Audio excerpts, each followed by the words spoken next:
I wish each of you could see you. It's an incredible audience. It's an incredible feeling in this room. I think one of the most important takeaways for me last week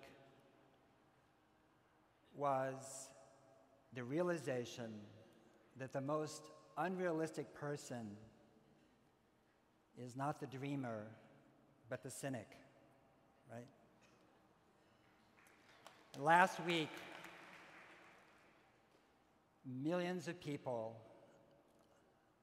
after 8 years of torment, psychological and physical torment to our Muslim brothers and sisters, elected a man whose middle name is Hussein. Right?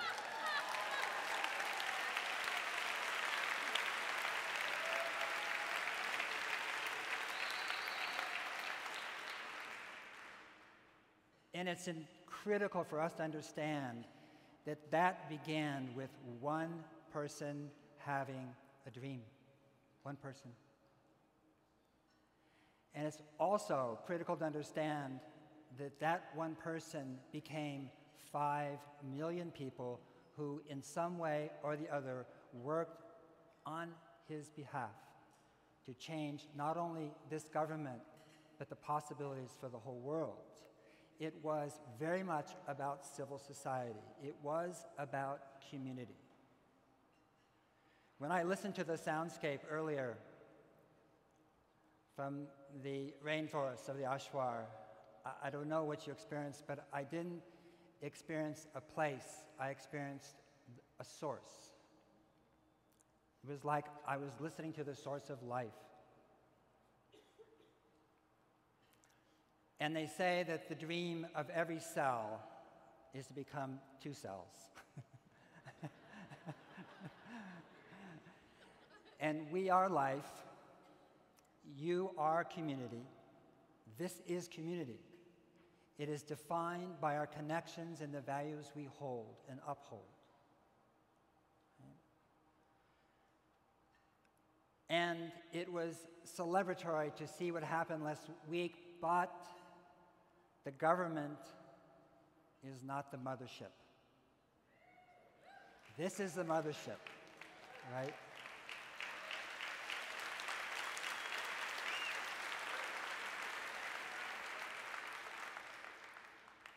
And what we do to overcome our paralysis, our grief, our despair, to address the enormity of the issues that confront us, the loss of terrestrial and marine ecosystems, the loss of children, of cultures, even of civilization itself, beckons there in front of us. And yet, what we do will never have a moment in Grants Park, an acceptance speech that will never be celebrated on CNN.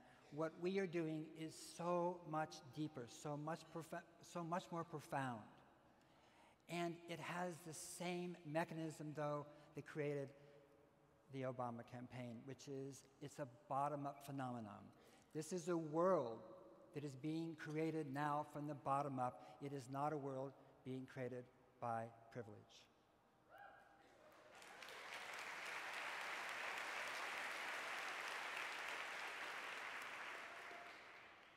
What we are and what we do and how we connect today together to each other and to what the Ashwar imagined and dreamt, what Bill and Lynn brought to us and interpreted, what John and Tracy and 1,000 people are now doing in teaching the seminars is of such importance.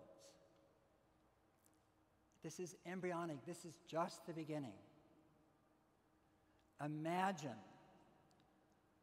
100 million people haven't taken the seminar. Now imagine 500 million people, because that's what's going to happen, and that's what it's going to take to reimagine what it means to be a human being on this planet at this time. And the gift of this time is not our tears, it's not our grief. The gift of this time is that none of us can be the same person we are today in the future if we want to have a spiritually fulfilling, environmentally sustainable, and socially just planet, you know. And the gift that I think that Lynn and Bill and Pachamama offer us is the inclusion into something that is going to be as magnificent and more magnificent, I think, than what we saw last Tuesday night.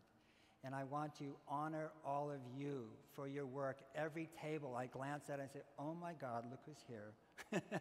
What an amazing group that Bill and Lynn and Pachamama have gathered together. Let's show them how much we care by what we do. I'm making the pre-pitch for Lynn. I'm always the one getting pitched. I'm actually breaking ice for her.